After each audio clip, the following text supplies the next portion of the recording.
Well, first of all, it's just nice to meet you, and you must be delighted to have put on the blue and white quarter shirt for the first time. Obviously brilliant for myself to make my debut there, but obviously in hindsight you want to come away there with a win, but unfortunately we didn't do that. Yeah, how are you settling in? I guess just being eager to get fully fit and integrated into the team.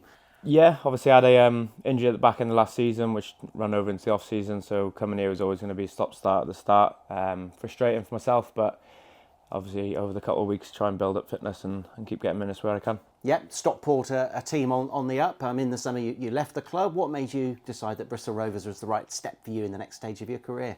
Obviously I met the gaffer and Ricky in the off season. Came down, showed me around training ground, and told me their plans for the next couple of years. So obviously that put a good word into me and made me really want to get down here.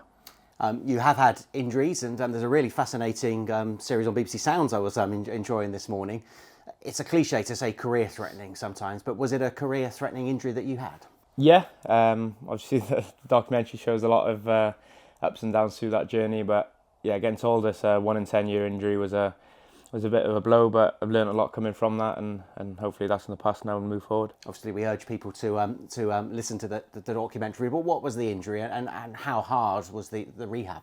Yeah, it was a full patella tendon rupture. So you're looking at 10 to 12 months out, best case. Quite rare in football. Obviously, you get more common ones like ACLs and things like that. But this injury only happens in major instances, really. But as I said, I learned a lot about myself during that time and came out the other side stronger.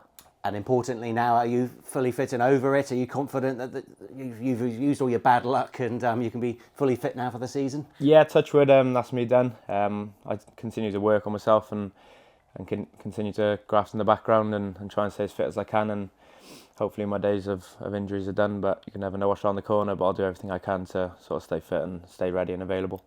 Right then, there's still 44 league games still to go, but obviously disappointing to lose 3 games at the start of the season. How are you assessing the start to the campaign and maybe where Rovers are struggling at the moment? Yeah, as you said there, obviously there's a lot of points to play for still. Obviously the club's had success out of this league before, myself as well. You're sort of one run away from really challenging at the top again. So I think when that first win comes, we build on that confidence and then take off the next win and keep taking off games. And as I say, come Monday, every week's a project to walk towards the next game, and that's the idea we're going with. A lot of talk about hangovers from last season. Have you noticed that at all? And maybe players not playing up to their true potential at the moment, given the struggles of last season, the players who are here? It's always going to be in the back of people's minds, but it's a new group, new staff, trying to build a new culture here. So it's hard to say, I see myself not being here, but you want to sort of erase that as quick as you can, but still use it as a drive in the same sense. You don't want to fall back on that and use it as an excuse, but we have to really liven up and show a good account of ourselves really week in, week out. I think the fans just want to see people who put on that badge and just do their best for the badge and try. The results will come. I've got full belief in that. Obviously the boys around the gaffer got full belief they will turn, but it takes time. We just need everyone on our side to get that done. Yeah, and I'm assuming like the likes of Alfie Kilgore and Ellis Harrison, who know the club inside out, and of course Darryl Clark have reiterated, what it means to the fans to wear the blue and white quarters. As long as the players give 100%, then they're behind you.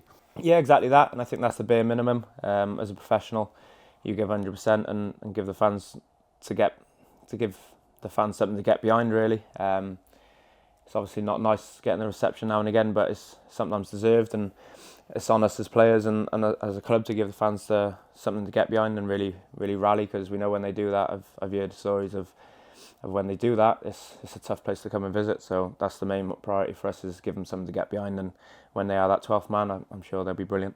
And the simple answer to the final question is, what's needed to turn it around? I'm sure you'd take right now a scrappy, horrible 1-0 win at Chesterfield on Saturday. Yeah, it's football. It's tough to say what it will take, but it could take something as little as getting the first goal. Little things like that, an early tackle in a game, get the crowd on side, and listen, we got full belief it will change. And as we said, we're taking every week as a project to the next game, and we know what it takes to get out of this league, and each step towards that will be massive.